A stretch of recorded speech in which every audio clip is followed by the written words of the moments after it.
자, 우리가 수요일마다 우리 이제 기독교 교리를 우리가 지금 공부를 하고 있습니다.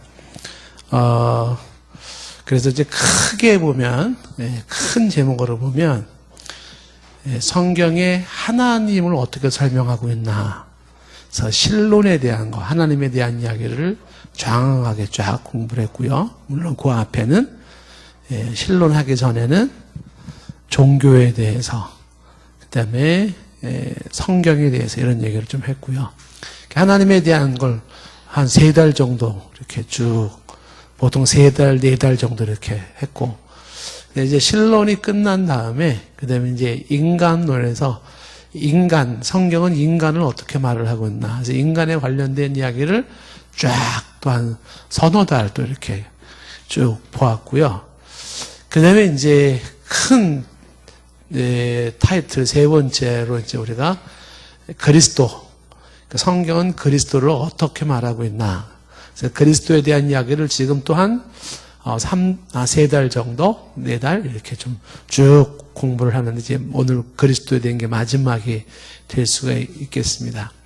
그래서 그리스도에 대한 공부를 이제 여러 가지가 많이 있었었는데 그리스도의 이름, 예수 그리스도에 대한 명칭, 이름에 대한 거 쭉 보았고, 그다음에 그리스도의 본질을 알아서 이 그리스도는 신이냐 인간이냐, 이제 이 본질에 대한 거를 공부를 했고, 그 다음에 이제 그리스도의 신분이라 해서 그리스도는 왕인가 아니면 종인가에 대한 승기비하라고 하는 그 부분을 보았고, 그 다음에 이제 그리스도는 대체 무슨 일을 했냐 할 때 그리스도의 삼중직으로서 왕과 제사장과 선지자직에 대한 내용을 보았고, 그 다음에 이제 그리스도의 하신 일 중에 하나가 속죄, 그 속죄에 대한 걸 주께서 하신 일이 속죄에 대한 속죄를 하셨다.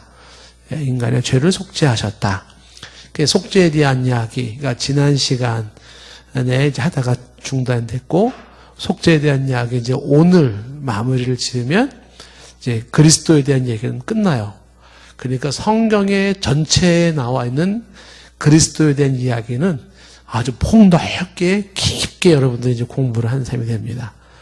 그래서 이제 다음에는 이제 한번 그리스도에 대한 공부한 것 한번 다시 한번 종합 정리 한번 하고, 그 다음에 이제 또 새로운 성경의 주제로서 뭐 구원에 관한 이야기, 교회에 대한 이야기, 그 다음에 이제 종말에 대한 이야기, 이런 굵직굵직한 주제들 가지고 이제 또 공부를 할 거예요.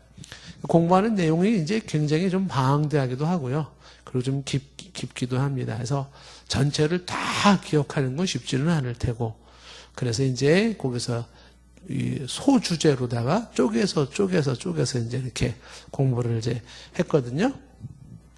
자, 그래서 이제 기독론, 즉 그리스도에 대한 공부에서 그리스도의 사역에서 어떤 사역을 했냐면 속죄 사역을 했는데, 이 속죄 사역에 대해서 이제 2번째 시간으로 이제 오늘 얘기를 좀 하려고 하는 거예요. 속죄. 그래서 지난 시간에 이제 그리스도에 대한 속죄에 대한 이야기를 한번 쭉 설명을 했는데요. 성경에 이제 속죄라는 얘기가 많이 나오죠. 속죄라는 말이 무슨 뜻이냐라고 할 때, 속죄는 쉽게 말하면 이런 거죠. 용어를 그냥 정리하면 값을 지불하고 죄를 사한다, 이런 게 속죄였는데, 그러니까 어떤 예를 들을 수가 있냐면 한 노예가 있는데 그 노예에서 해방시켜주기 위해서 마음 착한 주인께서 노예 값을 지불해줘요.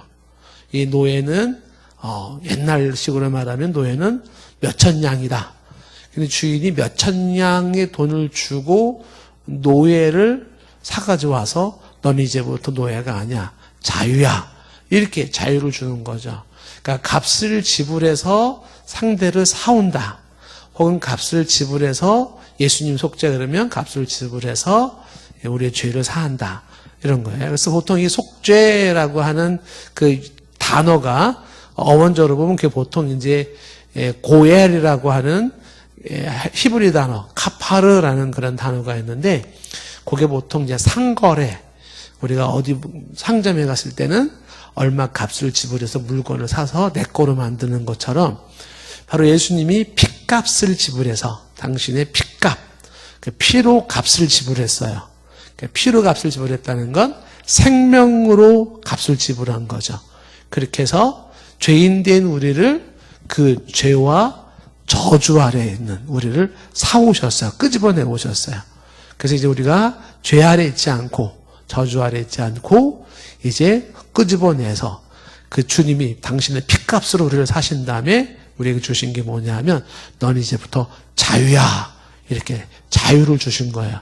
그러니까 요거를 이제 구속이라 이렇게 속죄라 이렇게 얘기를 하는 것이고 그 구속이라고 얘기할 때는 그 속죄와 구원을 합해서 구속이라 이렇게 얘기를 해요. 그러니까 속죄는 예수님이 하신 일이고 구원은 사람이 받은 구원이에요. 그러니까 저와 여러분이 구원을 받았을 때 이 구원은 뭐가 있었기 때문에 구원을 받을 수가 있냐면 그리스도의 속죄가 있었기 때문에 우리는 구원을 받게 되는 거예요. 그리스도의 값을 치르는 핏값을 치르고 생명을 드리는 십자가에서의 그 값을 치르는 속죄 사역이 없었다면 우리가 구원을 얻지를 못해요. 근데 우리가 죄와 사망에서 구원을 받은 것은 주 예수 그리스도가 핏값을 지불하여서 속죄를 하셨기 때문이다 하는 것이에요. 자, 속죄에 대한 이야기, 속죄, 예수님이 값을 지불해서 우리의 죄를 사했다. 근데 이거에 대해서 이제 여러 사람들의 의견이 많이 있었어요. 그래서 속죄라는 걸 하나님이 우리를 구원할 때 속죄가 꼭 필요했냐? 그런 거 없이도 하나님이 쉽게 그냥 구원하면 되지 않았을까? 이렇게 생각하는 속죄의 불필요성을 주장하는 사람도 있었고, 속죄라고 하는 거는 하나님께서 그거 하려면 하고 안 하려면 안 하고 그건 하나님이 할 수도 있고 안 할 수도 있는 것이었는데 하나님이 까짓거 그러니까 속죄를 통해서 인간을 구원하자. 이런 속죄에 대한 상대적 필요성 이런 내용이 있었고요. 근데 우리가 이제 가지고 있는 바른 신앙은 뭐냐면 속죄의 불필요성도 아니고 속죄 상대적 필요성도 아니라 속죄의 절대적 필요성이라는 거죠. 그러니까 하나님은 속죄 예수 그리스도의 속죄 사역이 절대적으로 필요했다라는 이야기를 했어요. 그게 왜 필요했냐라고 할 때 하나님의 공의를 드러내기 위해서 또 하나님의 죄를 지은 자는 사형시킨다는 약속, 그 약속을 지키기 위해서 그리고 죄가 가지고 있는 파괴력과 심각성이 어떤 건지를 또 보여주기 위해서 그리고 그리스도의 대속의 가치성 때문에 속죄의 절대적 필요성에 대한 이야기를 좀 했습니다. 수요일 날 공부하는 게 좀 어려우신 분들이 계세요. 그렇죠? 그래서 이제 어떤 분들이 그러더라고요. 동산교회 처음 큰맘 먹고 수요일 날 갔는데 뭐 이렇게 어려운지 웬만한 신학교보다도 더 어려운 것 같다. 그래서 그 얘기를 들은 동산교회 성도님들이 하는 소리가 있어요. 들은 얘기가 뭐라고 얘기하냐면 수요일 날 동산교회 몇 달만 나가봐. 그 다음서부터는 어떤 것도 어려운 게 하나도 없어져. 이렇게. 하도 어려운 걸 듣다 보니까 어려운 게 하나도 없어진대요. 그렇죠? 자, 그래서 진짜 어려운 내용들이에요. 어려운 내용들을 이제 비교적 쉽게 설명한다고 했는데 어렵죠. 그래서 이제 속죄에 대해서는 속죄의 특성은 이제 만족설이라 해서 하나님 자신이 만족하는 것이고 대속설이라 해서 속죄는 대리적 사역, 즉 이 속죄는 대리적 사역이라는 것은 대신 속죄를 통하여서 누군가에게 혜택을 주기 위한 대리적 속죄라는 특성이 있다는 얘기를 했어요. 대리적 속죄와 반대되는 개념이 개인적 속죄라 그래서 개인적 속죄는 내 죄값을 내가 치르는 거야. 그런데 우리들은 내 죄값을 내가 치러서 죄사함을 받고 죄에서부터 해방되는 자들이 아니라 그리스도의 대리적 속죄를 통하여서 우리의 죄가 사함을 받는 거죠. 그래서 그리스도의 속죄는 예수님 자신의 죄 때문에 예수님이 그렇게 피 흘려 죽은 게 아니라 죄 없으신 예수님이 대리적으로 누군가를 대신해서 죽어주셨는데 그 누군가가 누구냐면 그 예수님을 믿는 바로 신자들, 우리들을 위해서 대신 죽어주신 속죄였었다. 자, 그런 내용들을 우리가 성경적으로 이렇게 쭉 보았고요. 그 속죄에 대한, 그 다음에 이제 특성 중에 하나가 이제 의미로 설명할 때 그리스도의 속죄의 완전성이라 해서 그리스도의 속죄는 미완성도 아니고 불완전함도 아니다. 그렇죠? 그래서 그리스도의 속죄는 인간의 죄를 사하기에 충분한 완전한 속죄였다는 겁니다. 자, 이런 얘기 왜 하는지 아시겠죠? 보통 지금의 이단들은 대부분의 이단들의 공통된 점 중에 하나가 뭐냐면 그리스도의 속죄가 완전한 속죄 혹은 충분한 속죄로 보지 않는 거예요. 그러니까 그리스도의 속죄만 가지고는 안 된다. 그것만 가지고 어떻게 사람이 구원받냐. 그래서 그것 말고 그리스도 속죄 플러스 이것도 해야 돼 라고 얘기하는 거예요. 이것도 해야 돼 라고 얘기하는 거 이단들이에요. 이것도 해야 돼. 예를 들면 안식일을 지켜야 돼. 율법을 지켜야 돼. 유월절을 지켜야 돼. 무슨 뭐 선행을 해야 돼. 뭐를 해야 돼. 이런 것들. 이렇게 뭔가 플러스 알파 이것도 해야 돼 라는 이야기는 뭘 의미하는 거냐면 그리스도의 속죄가 완전하지 못하고 충분하지 못하다는 전제하에서 나오는 거예요. 이거는 이제 그리스도 예수님의 속죄를 모욕하는 행위라는 거죠. 우리는 성경적으로 다른 게 필요 없어요. 오직 예수 그리스도 속죄 하나로 우리를 구원하시기에 충분 완전한 줄로 믿습니다. 다른 걸 요구하시면 안 되는 거죠. 그런 의미에서 속죄의 완전성이라는 게 이제 강조되어야 되는 것이고요. 그 다음에 속죄는 우리를 죄인을 향한 하나님의 사랑의 표현이었었죠. 우리를 얼마나 사랑했는지 그 사랑의 표현이 그리스도 속죄였었어요. 로마서 5장 8절 말씀에. 그리고 이 그리스도의 속죄는 그리스도의 능동성과 수동성이라 했어요. 이 그리스도의 속죄는 그리스도가 자발적으로 순환을 당하고 십자가에 죽으시는 능동성과 함께 그러면서 아버지의 뜻에 순종했었던 예수 그리스도의 수동성이 같이 만나는 것, 능동적이고도 수동적인 것이 특성이다라는 것이고요. 이런 속죄를 얘기할 때 복습하다가 또 다 가요, 시간이. 이 속죄를 얘기할 때 이제 조심해야 되는 거. 보통 이제 이런 공부를 안 한 사람들이 빠지기 쉬운 함정인데, 어떤 함정에 빠지기 쉽냐면, 이 그리스도의 속죄는 도덕적 감화를 주기 위한 스토리가 아니라는 거예요. 도덕적 감화.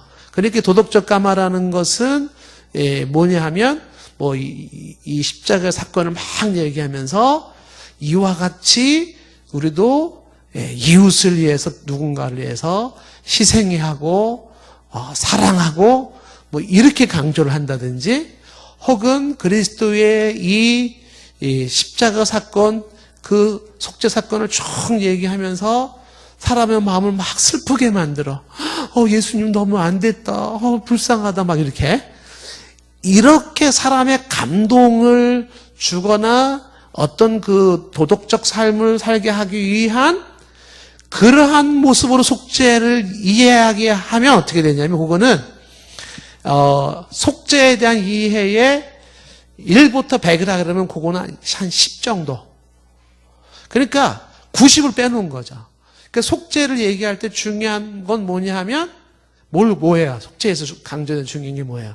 그가 어린 양 희생 제물로서 죄를 사하는 대속의 죽음을 죽음으로써 그렇게 함으로써 죄인된 인간을 구원하셨다라고 하는 이 핵심, 이 정서를 얘기하는 게 중요한 거지. 이거는 별로 얘기를 안 하고 뭐만 강조한다고요? 감동을 주고 사람을 슬프게 만들고 이런 거. 그다음에 또 어떤 희생 정신을 강조하기 위한 거. 이렇게 얘기해야 하는 거는 그걸 이제 부분적 이해이기 때문에 온전치 못하다는 거죠. 그러니까 예를 들면 이제 요번에 이제 우리가 순환주, 고난주간 지났잖아요. 그리고 부활주일 지난주 이렇게 지나왔잖아요. 그럼 고난주간에 많은 사람들이 얘기해요. 뭐 심지어는 뭐 목사님들도 설교할 때도 보면은 그 내용이 가만히 들어보면은 그 예수님이 그 십자가에 죽으신 고난의 속죄가 주는 가치, 그러니까 그것이 주는 인간의 죄를 대속하는 그 생명력, 그 역동성, 그 속죄 사역으로 인한 인간의 자유와 해방 선언을 강조하기보다 이렇게 고난을 참아야 합니다. 이렇게 이웃을 위해 살아야 됩니다. 이렇게 예수님이 돌아가신 게 불쌍하지 않습니까? 막 이런 식으로 막 얘기를 했을 때 그거는 이제 그리스도에 대한 속죄에 대한 부분적 이해. 그것도 뭐 일말에 틀리진 않아요. 그리스도의 속죄를 통해서 그런 사이드의 교훈도 얻을 수는 있어요. 사이드의 교훈도. 그러나 더 중요한 거는 자꾸 반복되죠. 더 중요한 거는 그리스도가 십자가에서 피 흘려 이루어 놓으신, 완성해 놓으신 대속의 충분, 필요 충분성, 그것을 통한 인간의 구원 역사라고 하는 이 부분이 중요한, 주님의 속죄를 이해하는 중요한 요소가 되는 거라는 거예요. 잘못된 이해는 이제 이런 식으로 도덕적 감화설이라든지 모범설이라든지 그다음에 뭐 신비설이라든지 뭐 대리적 회계설이라든지 이런 게 이제 옳지 않다라는 것이고요. 오늘은 이제 이어서 얘기를 해야 되는데 오늘 얘기는 진짜 또 어려운 얘기예요. 얘기가.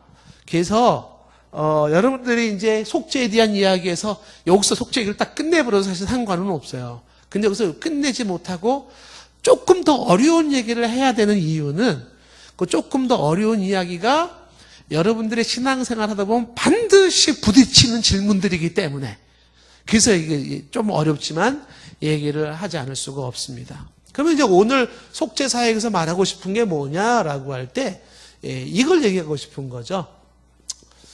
속죄의 범위라고 하는 거예요. 속죄의 범위. 요 얘기를 좀 해야 되는데 이 속죄의 범위라고 하는 얘기는 뭘 말하려고 하는 거냐 하면 이렇게 한번 질문을 던지겠습니다. 예수님께서 죄값을 치러주시기 위해서 어떻게 하셨다고요? 고난당하시고 십자가에 피 흘려 죽어주셨죠. 그렇죠? 그러니까 예수님이 값을 지불해서 죄인들을 구원하시기를 원하셨어요. 그랬어요. 자, 그럼 질문이 뭐냐면 그 속죄는 그리스도의 속죄는 누구를 위한 속죄인가? 이제 이거예요. 누구를 위한 속죄인가? 이 질문이죠. 누구를 위한 그리스도의 속죄였나? 이 질문에 대한 대답이죠. 근데 여기 대답이 아주 간단하지가 않아요. 누구를 위한 그리스도의 속죄였는가? 누구를 위한? 이렇게.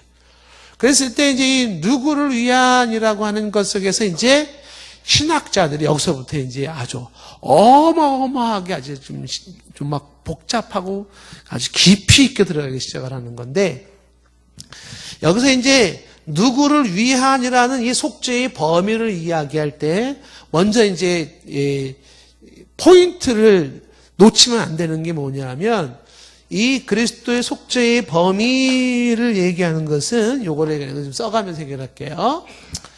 요 얘기 속죄에서 말하고자 하는 논점이라고 할 수 있는 게 논점이 뭐냐면 첫 번째 이건 아니라는 거죠. 이 얘기를 지금 하려고 하는 것은 속죄 그리스도의 속죄가 가지고 있는 속죄의 한계성 그리스도의 속죄는 어느 정도 한계를 가지고 있다. 이거를 말하려는 게 아니라는 거예요. 이 얘기를 할 때 범위를 얘기할 때 이쪽으로 이해하시면 안 되는 거예요. 그리스도 속죄의 한계, 그 한계를 지금 말하려고 하는구나. 그게 아니고요. 두 번째 이제 논점 중에 빠지지 말아야 되는 건 뭐냐면 그 속죄를 얘기할 때 속죄의 유효성을 말하려고 하는 거구나. 이것도 아니에요. 유효성이라는 건 그 속죄가 사역가 얼마나 있고 어디에 있을까? 예수로서의 속죄, 그리스도의 그 죄를 사한다는 속죄 사역이 얼마나 효과가 있을까? 그리고 대체 몇 사람한테는 효과가 있을까? 이런 식으로 뭔가 그 속죄의 유효성을 이해하는 것으로 이 주제를 다루면은 안 되는 거예요. 이렇게 이해하시면 안 되고, 그럼 이 얘기는 지금 왜 하려고 하는 거냐라고 하면, 세 번째, 왜 이 속죄의 범위를 얘기하는 거냐면, 포인트는 뭐냐면, 이 속죄라고 하는 것은 결국은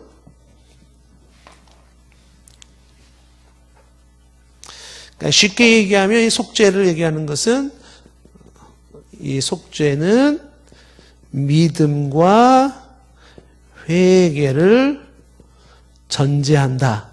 이제 일제 이렇게 쓰는데, 믿음과 회개를 전제하는 속죄로서 얘기를 이제 하는 거예요. 그래서 요걸 좀 이제 우회전으로 돌린 말인데, 이게 이제 어떤 거를 얘기하는 것인지, 이제 얘기를 할 건데, 크게 얘기하면 이제 두 가지죠. 그러니까, 하나는 뭐냐 하면,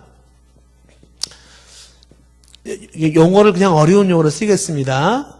보편적 속죄가 아닌 제한적 속죄를 말하려고 하는 거예요. 제한적 속죄. 요 보편적 속죄가 아닌 제한적 속죄를 얘기하기 위한, 요거를 위해서 요 얘기를 지금 하려고 하는 거예요. 예. 그 보편적 속죄와 제한적 속죄를 여러분들이 이제 오늘 통해서 이제 이해를 좀 하셔야 된다는 거죠. 그 보편적 속죄와 제한적 속죄라고 하는 거는 일단 제한적 속죄에서 얘기할 때는 속죄가 제한적이다라는 얘기를 해요. 제한적이다. 속죄가 제한적이다. 요 제한적이라는 것은 한계성이나 유효성의 개념이 아니에요.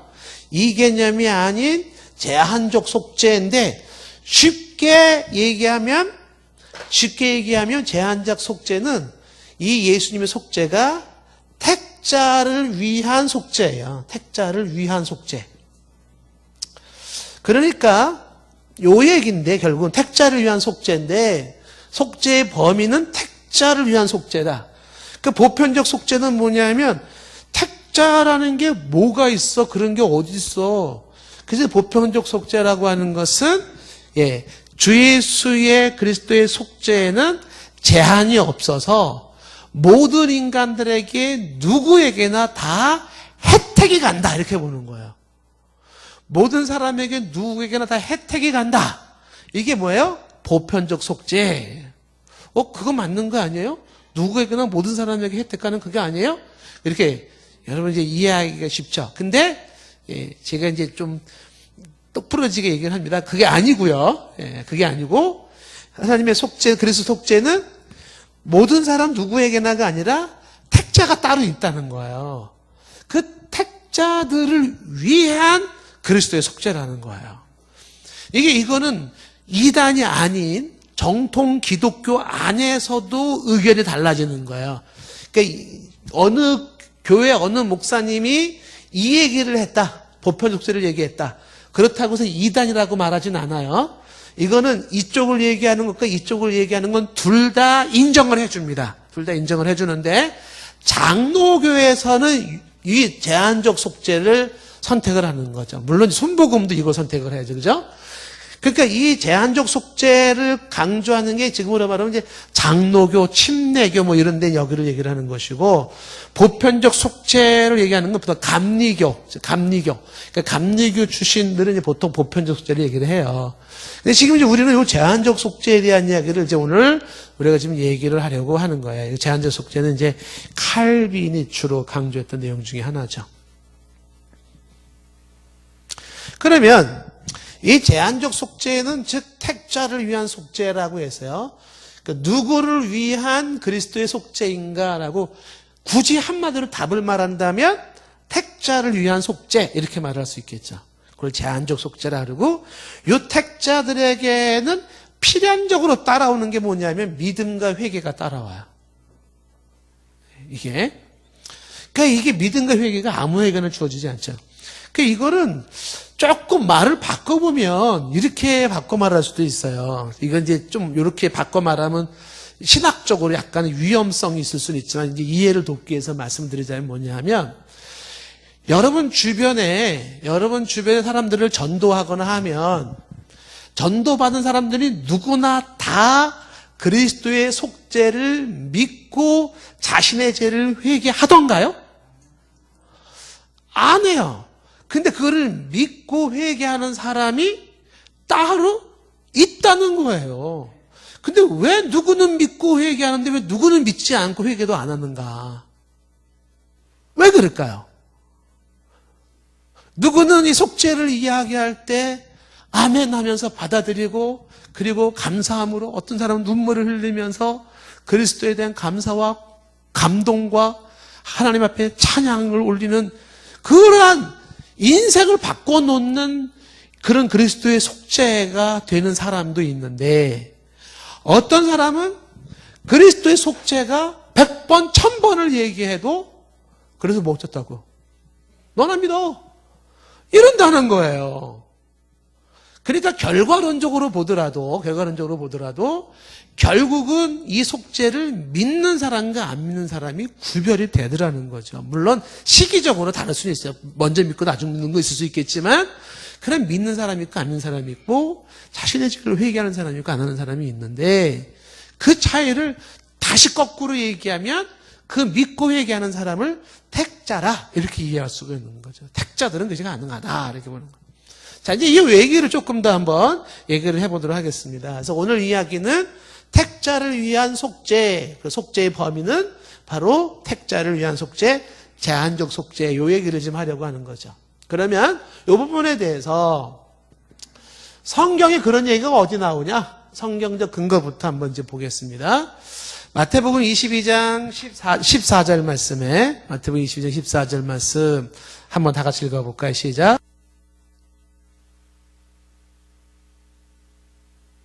여기 보면은 청함을 받은 자가 있고 택함을 받은 자가 있어요. 그러니까 청함을 받았다라는 것은 예수 믿으세요. 예, 주님이 우리 죄를 위해 돌아가셨어요. 그분이 십자가 피 흘림으로 말미암아 우리의 죄 문제를 해결하셨어요. 우리의 사망의 문제를 해결하셨어요. 라고 초청을 받은 자들, 청함을 받은 자는 많은데 그 많은 사람들 중에서 아멘 하고 예수님을 나에게 메시아 그리스도로 영접하고 그리고 자신의 죄를 고백하며 내 죄값으로 주님의 죽으심을 믿음으로써 내가 죄삼을 받음을 감사하고 그리스도 안에서 자유와 해방을 얻는 사람들은 택함을 받은 자로서 적다라고 하는 거죠. 다른 말로 말하면 교회 다니는 사람은 많지만 진정한 신자는 많지 않다. 뭐 이렇게 얘기할 수도 있을지 모르겠어요. 그러니까 교회는 다니는데 아직 예수를 안 믿는 사람이 있다고요. 예수가 누군지도 몰라요, 아직도. 교회 다닌 지 30년 되고 40년 됐어도 예수가 누군지를 모르는 사람들이 있어요. 그 예수님 십자가 얘기하면 뭐 그건 뭐 어릴 때부터 들었는데 뭐 새로울 게 뭐가 있나 이렇게 얘기를 하지만 그 그리스도가 이루어 놓으신 속죄가 나라고 하는 인생에 무슨 상관이 있는지 그 상관성을 가지지 못하고 예수님을 통하여 구원에 이르지 못한 자들이 있죠. 다시 말하면 참 신자, 거듭난 자, 중생한 자, 진정한 크리스찬은 많지 않다는 거죠. 교인은 많이 있을 수 있어요. 교인, 처치 멤버. 그러니까 교인도 회원권을 가진 사람들은 많을지 모르지만 그리스도를 제대로 나의 주님으로 고백하며 나의 개인적으로 그분을 나의 주님으로 영접한 사람들은 많지 않은데 이거에 청함을 받은 자는 많은데 택함을 받은 자는 많지 않다. 그래서 여기 이제 청함이라는 건 이제 인바이트 된 것이고요. 택함이라고 하는 것이 여기 택함을 받은 자는 할 때 요 말이에요. 택자. 택함을 받은 자는 많지 않더라. 이렇게 택자. 초선 선택된 사람이죠. 자, 마태복음 이제 1장 21절도 보시면은요. 마태복음 1장 21절 말씀도 보시면 뭐라고 되어 있어요? 마태복음 1장 21절. 아들을 낳으리니 이름을 예수라 하라. 이는 저가 어떻게 됐어요? 자기 백성을 그들의 죄에서 구원할 자이심이라 그랬습니다. 그러니까 아들을 낳으려니 이름을 예수라 하면서 그 예수를 하면서 뭐라고 했어요? 이는 그가 누구를 죄에서 구원할 자라? 자기 백성이에요. 자기 백성. 그러니까 그의 백성이 있어요. 예수님이 구원할 그의 백성이 있다는 거예요. 그의 백성이. 그러니까 그의 백성이 아닌 자들도 있다는 것을 전제로 하는 거죠. 그래서 요거를 요한복음 10장 14절에서는 뭐라고 얘기를 하냐면 예수님이 이렇게 얘기를 하죠. 요한복음 10장 14절에 나는 선한 목자라 그러면서 나는 내 양을 알고 그 다음에 양도 나를 안다 그랬잖아요. 여기서 뭐라고 되냐면 내 양. 그러니까 예수를 아는 내 양이 있어요. 그 양도 예수를 알고. 그러니까 예수님의 양이 아닌 양도 있다는 거죠. 그러니까 자기 백성이 아닌 자죠. 아까 얘기한 거로 말하면 내 양이 아닌 자도 있다라는 것이죠. 로마서 8장 33절 말씀에 로마서 뭐라고 되어 있냐면 누가 능히 하나님의 택하신 자들을 고발하리요. 택하신 자, 하나님이 택하신 자들이 있어요. 선택된 자가 있는데 그 사람들을 누가 고발하겠는가? 그 사람들을 하나님이 의롭다 하시는데 누가 그것을 패하겠고 누가 정죄를 하겠는가? 이렇게 되는 거죠. 근데 이런 식의 내용들이 쭉 나오는데 내용들을 쭉 보니까 그러네. 청함받은 사람은 많지만 택함한 사람들은 별로 없고 예수님은 자기의 백성을 구원하기 위하셨고 예수님은 당신의 양이 있는데 당신의 양은 주님을 안다 그랬고 하나님의 택하신 자들이 있는데 하나님의 택하신 자들은 누구도 정죄할 수 없다 그러네. 그거 보니까 뭐예요? 맞네. 택자를 위한 속죄 맞네. 게임 끝. 이렇게 되면 얼마나 좋겠어요. 그런데 성경에는 이것만 있지 않다는 거죠. 그런데 성경 다른 데를 보면 성경은 보편 속죄를 이야기하는 듯한 내용들이 많이 있다는 거죠. 그 반대 이론죠. 성경적 근거에서 반대하는 성경적 근거는 첫째가 뭐냐면 성경에는 세상이라는 단어를 쓰고 있다는 거죠. 세상. 예를 들면 요한복음 3장 16절 말씀에 뭐라고 했어요? 하나님이 세상을 이처럼 사랑하사 독생자를 주셨으니 이는 저를 믿는 자마다 그랬지 무슨 택한 자라 그랬어요. 믿는 자마다는 누구든지 그런 뜻 아니겠냐는 거죠. 하나님이 세상을 사랑했다 했지. 세상을. 하나님이 택자만 사랑해서 그러지 않았느냐. 이렇게 해서 이제 이 성경에 이런 내용도 있는데 왜 제한 속죄를 얘기하느냐라는 거죠. 더군다나 요한복음 1장 29절 말씀에 보시면 요한복음 1장 29절 말씀에 보면 세례 요한이 뭐라고 말을 했어요? 예수님 보고 보라 세상 죄를 지고 가는 하나님의 어린 자라 돼. 그러니까 세상 죄를 지고 간다 그랬지 무슨 택자들만의 죄를 지고 간다 그랬냐. 세상이라는 게 뭐예요? 이게 어느 특정한 사람들이 아니라 넓은 의미의 모든 사람들을 말하는 게 아니냐. 이렇게 이제 반론을 제기하는 거죠. 요한일서 2장 2절 말씀에도 보시면 요한일서 2장 2절 말씀에 보면 자 거기에도 그는 우리 죄를 위한 화목제물이니 우리만 위할 뿐이 아니요 온 세상의 죄를 위하시며 그래서 온 세상의 죄를 위한다고 말하지 않았느냐. 그 보편 속죄가 맞지 않냐. 요한일서 4장 14절 말씀에도 보면 4장 14절 말씀에 가면 요한일서 4장 14절에 아버지가 아들을 세상의 구주로 보내신 것을 우리가 보았고 이렇게. 그러니까 성경에는 계속 얘기하는 게 어떤 특정한 제한된 택자가 아니라 세상이라고 하는 넓은 의미의 모든 사람들을 말하고 있지 아니한가 이렇게 얘기한다 그러면 누구를 위한 속죄인가 해서는 이 택자를 위한 제한 속죄는 틀린 말이 아니겠느냐 이렇게 이제 반론을 제기를 하는 거죠. 근데 이 말도 아까 얘기했죠. 이거 주장한다고 해서 이단은 아니라 그랬잖아요. 그 말도 일리는 있죠. 그러면 지금 제한 속죄를 말하는 사람 입장에서는 대답해봐라. 이 부분에 대해서는 뭐라고 설명할 수 있겠냐라고 할 때 제한 속죄에서 얘기하는 거는 이렇게 얘기를 하는 거죠. 예를 들면은 이렇게 예를 드는 거죠. 요 부분에 대한 제한 속죄에서 반론을 또 하는 거죠. 제한 속죄에 대한 반론에 또 반론을 할 때 뭐를 하나 예를 들면 이걸 하면 되는 거죠. 누가복음 2장 1절 말씀 한번 예를 들어본다는 거죠. 누가복음 2장 1절 말씀 보시면은 이때 가이사 아우구스토가 영을 내려 천하로 다 호적하라 하였으니 그랬어요. 여기 보면은 가이사 아우구스도라고 하는 로마의 황제가 천하로 다 호적하라 이렇게 천하로 다 호적하라 했을 때 이 천하에는 조선 땅 대한민국 들어갈까요? 안 들어갈까요?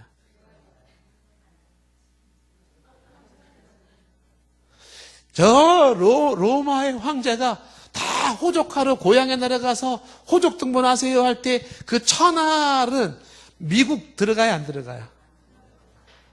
대한민국 들어가요? 안 들어가요? 안 들어간다는 거죠. 여기서 말한 천하를 다 호적하라라고 하는 그 천하라는 게 뭐예요? 그 강조하는 것이 이거를 제한된 천하라고 하는 거예요. 제한된 천하. 그러니까 로마 제국이라고 하는 제한된 천하를 말하는 거지. 로마를 벗어난 전 세계의 천하를 말하는 것이 아니다라는 거죠. 이 얘기를 왜 할까요? 여기서 말한 세상이라고 하는 것은 뭐다? 제한된 세상을 말하는 것이지, 모든 세상을 다 오르는 건 아니다. 그러니까 제한된이라는 표현을 쓸 거냐 말 거냐. 그 제한 속죄라고 얘기했죠. 제한 속죄. 그 제한 속죄에서는 이런 개념으로 이해할 때 성경에서의 세상이라고 하는 것은 그거는 어떤 경계가 없는 모든 세상의 개념이 아니라 특정한 바운데리를 정하는 경계가 있는 그 안에서의 세상으로 이해해야지. 마치 이 천하의 호정명령을 내렸을 때 천하를 이해할 때처럼 그렇게 세상을 이해해야 된다. 이렇게 이제 설명을 하는 거죠. 자, 그럼 또 하나 한번 이제 요 반대에 대한 또 반대로 하나 성경을 한번 볼 수 있는 게 뭐냐면 요한복음 12장 19절 말씀에 보면 뭐라고 되어 있냐면 바리새인들이 서로 말하되 너희 하는 일이 쓸데없다. 그래서 뭐라 그래요? 보라. 뭐라고 했죠? 온 세상이 저를 쫓는도다 그랬어요. 여기 세상 나왔네, 세상. 그럼 여기서 바리새인들이 온 세상이 그를 쫓는다 할 때 온 세상에는 미국 들어갈까 저기? 바리새인들이 미국을 알고 저 온 세상에는 경상도 봉화가 들어갈까 저기? 네? 바리새인들이 경상도 봉화를 알고 있었을까요? 저도 지금 얘기를 어떻게 해야 될지. 여기서도 온 세상이라고 하는 거는 경계가 없는 모든 세상을 다 말하는 게 아니라는 거죠. 그렇죠? 이게 어느 정도의 바운더리, 그러니까 저 유대인 바리새인들은 많은 사람들이, 꽤 많은 지역에 많은 사람들이 쫓는다라는 개념으로 얘기할 때 온 세상이라는 과장법을 쓴 것이지 저게 이렇게 그런 전체 세상을 말하는 건 아니지 않느냐. 온 세상이라는 단어가 나왔다고 해가지고 제한된 세상으로 이해하지 않는다 그러면 그건 성경을 좀 잘못 보는 게 아니겠느냐. 이렇게 얘기를 하는 것이죠. 요한복음 17장 9절 말씀에는 요한복음 17장 9절 그 말씀에도 이런 말이 있죠. 내가 저희를 위하여 비옵나니 내가 비옵는 것은 세상을 위함이 아니요 내게 주신 자들을 위함이니라 이렇게 얘기를 했어요. 그래서 세상을 위한 것이 아니요 그랬어요. 그리고 내게 주신 자들을 위함이라 그럴 때 여기서 세상이라고 하는 것은 지금 모든 폭넓은 모든의 개념이 아니라는 거죠. 그런 개념이 아니다라는 것입니다. 예수님이 얘기를 하는 거죠. 지금 이제 얘기의 포인트는 지금 뭐냐 하면 자, 속죄의 범위는 누구를 위한 속죄냐라고 할 때 이제 장로교에서는 제한 속죄를 얘기를 한단 말이에요. 택자를 위한 속죄. 그 성경에 근거를 댔더니 반대가 나왔어요. 반대 세상이라는 단어가 성경에 얼마나 많이 나왔는데 그걸 제한 속죄로 얘기하냐? 라고 할 때 성경의 세상이라는 단어가 가지고 있는 의미는 제한된 세상을 말한다는 또 반대 의견을 나온 것이죠. 그럼 여기서 이제 제한 속죄를 반대하는 사람들이 여기서 물러나고 싶지는 않죠. 또 반대의 두 번째, 첫 번째는 세상이라는 단어가 있지만 반대의 두 번째로 드는 게 보통 뭐냐면 성경에는 누구든지라고 그런 단어가 있다는 거죠. 혹은 모든 사람이 이런 단어가 있다는 거죠. 그러니까 누구든지 모든 사람이라고 하는 건 제한된 것을 말하는 게 아니라 말 그대로 보편적인 열려있는 모든 걸 말하는 게 아니겠느냐 하는 거죠. 예를 들면 고린도후서 5장 14절 말씀에 고린도서 5장 14절에 그리스도의 사랑이 우리를 강권하시는도다. 그러면서 우리가 생각하건대 한 사람이 누구를 위하여? 모든 사람을 위하겠지. 모든 사람. 택한 자를 위해서 이렇게 여기서 말하고 있지 않지 않느냐. 모든 사람을 대신하여 죽었은즉 이렇게 얘기했다는 거죠. 그런 사람 그렇기 때문에 모든 사람이 죽은 거다. 여기서 모든 사람이라고 하는 그 모든 사람을 얘기하고 있으니 제한 속죄가 아니고 보편 속죄가 아니겠느냐 이렇게 반론을 얘기를 하는 것이죠. 그런가 하면 이제 디모데전서 2장 4절 말씀 보시면 하나님은 모든 사람이 구원받으며 진리를 아는 데 이르기 원한다. 이렇게 모든 사람이라고 되어 있다는 거죠. 모든 사람. 그 다음에 이제 디모데전서 2장 6절 말씀에도 보면은 그가 모든 사람을 위하여 자기를 대속으로 줬다. 그러니까 모든 사람이라는 얘기 계속 나오는 거죠. 디도서 2장 11절 말씀에도 보면 디도서 2장 11절 모든 사람에게 구원을 주시는 하나님 이렇게 이제 모든 사람 여기서 모든 사람이라는 거는 말 그대로 모든 사람이지 무슨 뭐 정해져 있는 특정한 몇 사람을 말하는 건 아니라고 보여진다. 이제 이렇게 반론을 제기하는 거죠. 더군다나 이제 베드로후서 3장 9절 말씀에 보시면 베드로후서 3장 9절에 보면 주의 약속은 어떤 이들이 더디다고 생각하는 것까지 더딘 것이 아니라 오직 주께서는 너희를 대하여 오래 참으사. 근데 뭐라고 되어 있어요? 아무도 멸망하지 아니하고 다 회개하기를 이런데 아무도 멸망하지 아니하고라고 얘기를 하고 있다는 것이죠. 이런 성경적 근거를 들어서 어떻게 해요? 제한 속죄는 잘못된 거가 아니냐 이렇게 이제 반론을 제기하는 거죠. 그러면 또 이 부분에 대한 이 반론에 대한 또 반론을 하겠죠. 누가 반론을 해요? 뭔 얘기를 하고 있는 건지.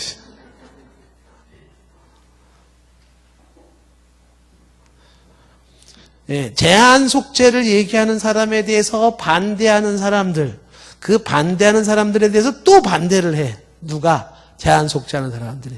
그러면 이 제한 속죄 강조하는 사람들은 이 구절, 좀 전에 얘기했던 누구든지 모든 사람을 어떻게 이해를 할까요? 그걸 이해하는 방법이 뭘까라는 것이죠. 그걸 이해하기 위해서 예를 들면 고린도전서 15장 22절 말씀 보시면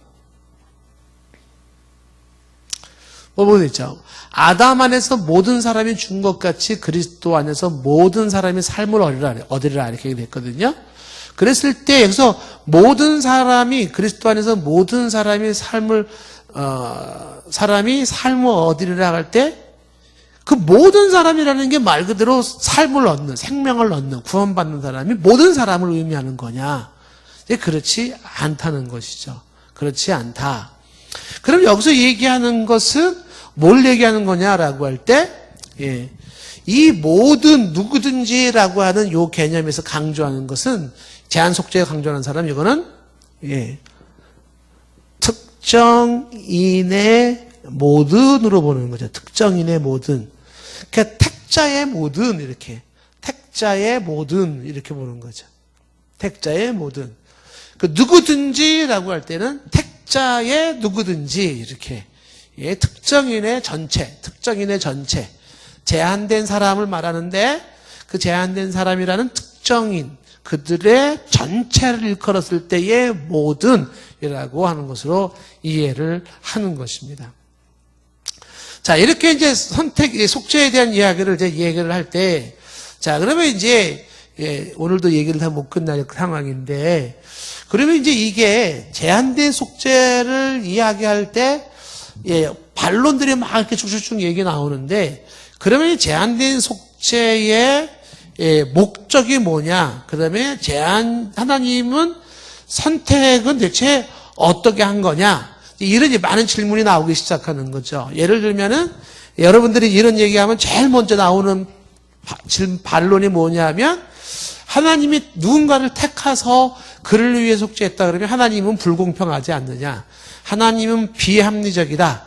라고 하는 이 부분이 첫 번째. 하나님이 왜 사람 차별한데? 왜 누군 선택하고 누군 선택 안 했대? 뭐 이런 얘기가 딱 나오게 되는 거죠. 거기에 대한 대답은 하나님의 주권적 선택이라고 얘기를 하는 거죠. 그건 하나님의 주권에 속해 있는 선택이다. 이런 얘기. 제가 지금 충분히 설명하지 못하지만은 두 번째. 그 하나님이 선택한 사람은 반드시 믿음과 회개를 갖는다 그러면 굳이 우리가 전도할 필요가 뭐가 있냐? 그러면 뭐 그 사람들은 어차피는 믿게 되어 있는데 라고 이야기하는 반론이 나오겠죠. 근데 하나님께서는 그 믿는 택자들을 인간의 전도를 통해서 구원하기를 바라신다. 이렇게도 대답을 하는 것이고 또 하나의 반론 중에 그런 택자들을 위한 속죄라고 말한다면 우리가 노력할 필요가 뭐가 있냐? 이런 얘기겠죠. 그런 노력이 필요 없다라고 얘기하는데 오히려 반대라는 거죠. 택자의 사상이 더 하나님을 향하여 자기 삶에 대한 노력이 고취된다라고 하는 것이고 또 이 제한 속죄를 얘기할 때 나오는 반론 중에 하나가 인간의 자유의지라는 게 무슨 의미가 있냐라고 하는 거죠. 그 자유의지라는 것도 이제 제한 속죄 입장에서 얘기할 때는 하나님의 예정 속에서의 자유의지예요. 이건 좀 복잡해져요. 그거는 이제 하나님의 예정이라는 그 안에서의 좀 자유의지다. 그 다음에 또 이걸 이렇게 얘기를 할 때, 제한 속죄를 얘기할 때 또 하나의 반론 중에 하나가 뭐냐면, 결국 그렇게 된다는 건 하나님이 죄를 그 선택하지 못한 사람들은 죽게 만드니까 하나님은 그 죽은 사람에 대해서 책임을 져야 되지 않느냐라고 하는 하나님의 죄의 조성자로서 형벌을 받아야 되지 않겠느냐라는 이제 그런 입장이 나오는 거죠. 그런데 여기에 대해서는 이것도 설명이 굉장히 복잡한 설명이 필요한데 그렇지 않다는 거죠. 하나님 앞에 그 책임 물을 수가 없는 이유가 하나님이 인간을 구원할 때 택자들을 구원하고 택자가 아닌 사람들이 버림받는데 그 모습 속에 버림받는 자들에게는 궁극적으로 그 책임이 본인에게 또 들어가요. 이게 어떻게 보면은 말이 안 되는 소리냐 이렇게 볼 수가 있어요. 그러니까 하나님의 택하지 않았기 때문에 안 믿은 거 아니야. 택하지 않았으니까 그렇게 거부했던 거 아니야. 이렇게 얘기할 수 없는 것이 택하지 않은 자들이 그들과 끝까지 의지적으로 고집 피우며 안 믿는 것이 모순이 되지 않는다는 거야. 이게 신비라 그래, 신비. 근데 이게 어떻게 그 신비가 되냐? 이게 이제 예정론에서 얘기를 하는 것이죠. 그랬을 때 이 택자에 대한 이야기 속에서는 이제 몇 가지 조건을 붙이는 게 뭐냐면 간단하게 얘기하고 다음 시간에 좀 더 얘기를 하겠지만 이 선택 제한 속죄는 하나님의 주권적 의지에 의한 하나님의 선하시고 기쁘신 뜻대로 되어진 것이고 그것은 하나님의 변함없는 무조건적인 은혜의 부르심이다. 여러분 이 말이 이해가 되시나요?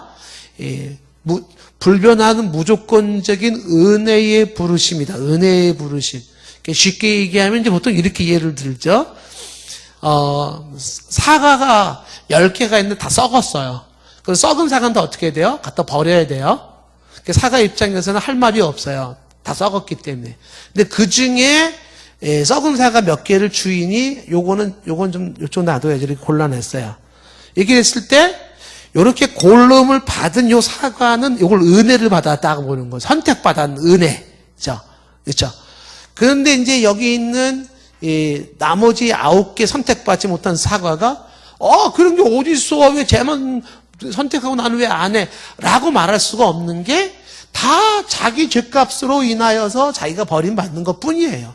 단지 선택받은 자만이 누리는 그의 특혜가 있다. 이제 이렇게 보는 거죠. 그래서 이거를 이제 선택된 자에 대한 은혜의 부르심이라 이렇게 얘기를 하는 것이고, 근데 여기에는 인간이 저항할 수 없는 불강력적인 하나님의 선택이 있다라는 것이고요.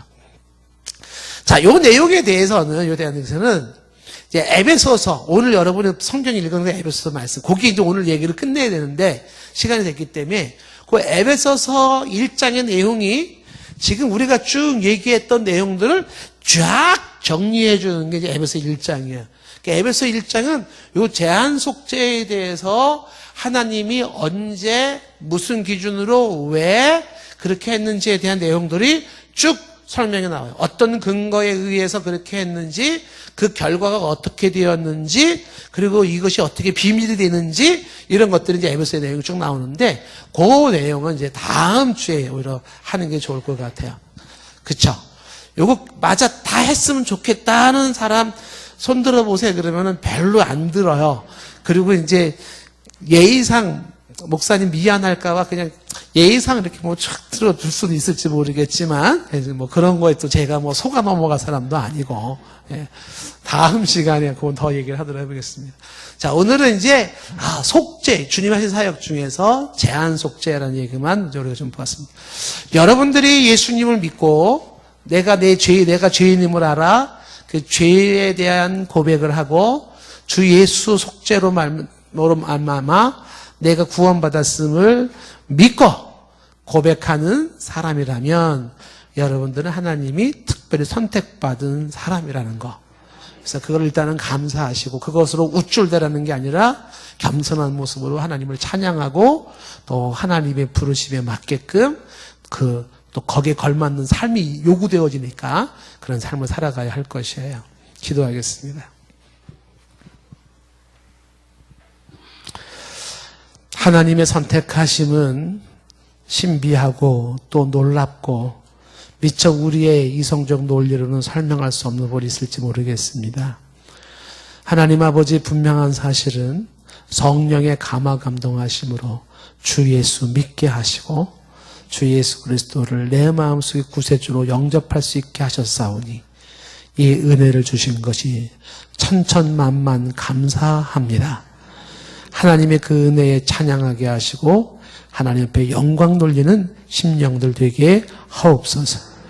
우리는 누가 택자인지 아닌지는 알 수가 없지만 그러나 하나님께서 정해진 택자일진데 우리는 부지런히 전도하며 많은 사람들이 주 예수 그리스도의 복음을 듣고 주님이 예정된 사람들이 구원에 이르는 역사가 처처에서 일어나게 하옵소서. 예수님의 이름으로 기도드리옵나이다. 아멘.